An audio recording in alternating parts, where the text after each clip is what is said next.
So na-inspire na naman tayo doon sa isa sa mga nakita natin doon sa kanilang herb garden, yung kanilang fresh na parsley.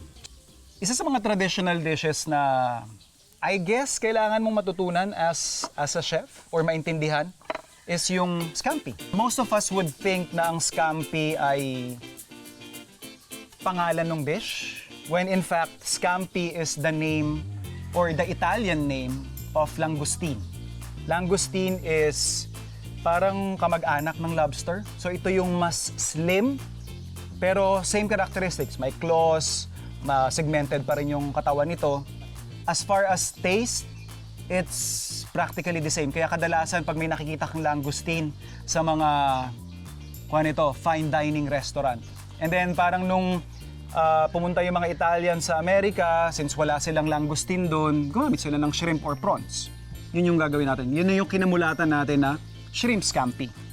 So, just like what we always teach yung ating food explorers on extracting the flavors ng mga ingredients na binibili natin, lalo na pag medyo at a premium, kagaya ng prawns, gusto natin lahat hanggang sa pinaka-huling patak dapat ma-extract natin yung flavor. And this is what we do sa restaurants. So yung mga ulo na yan, imbes na i-discard ninyo or i-dispose, ginagawa namin dito, ini-infuse namin sa either butter, oil, or sa stock para makuha pa natin yung pinaka-essence.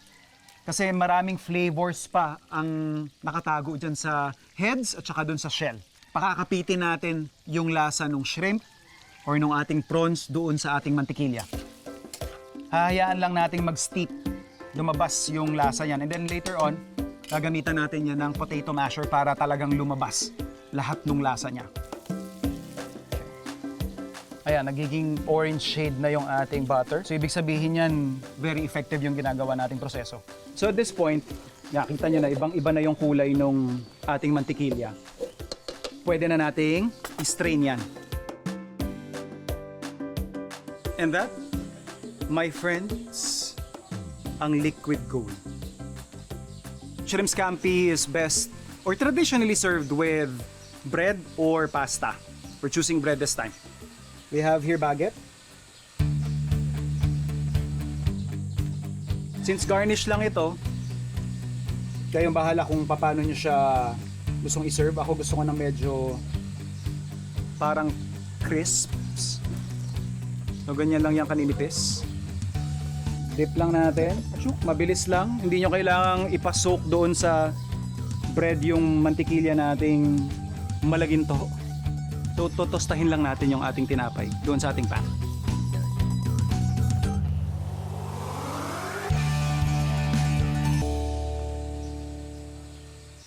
Since matatapos na yung ating garnish, yung ating tinapay, ready ko lang yung ating bawang. Slice tayo ng slivers ng ating garlic. So pag sinabi nating slivers, yan yung cut na yon.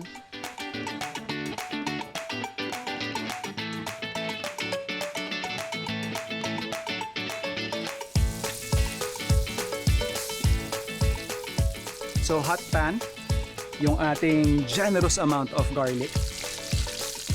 Since manipis yung pagkakaslice natin dun sa ating garlic, it's best na pag igigisa nyo na siya, medyo on the medium lang yung temperature or actually kahit mas mababa. That would prevent our garlic from burning. Okay. Since we will be adding our chili flakes, it's also best na yung temperature din ulit ng iyong oil ay mahina lang din. Kasi ang mangyayari dyan, pag sobrang init, number one, masusunog, mamamatay yung lasa, papait, masisira yung dish. Second, magtatalsikan kasi may mga buto ito. And then, pag ilalagay na natin yung ating prawns or shrimp, pwede na nating iangat yung temperature.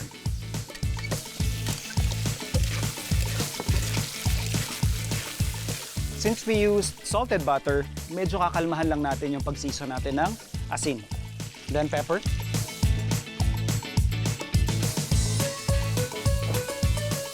Since patapos na yung dish natin, ihahabol lang natin yung ating lemon.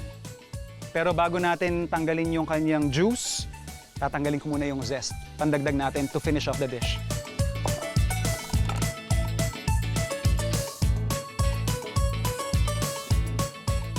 And then, finally,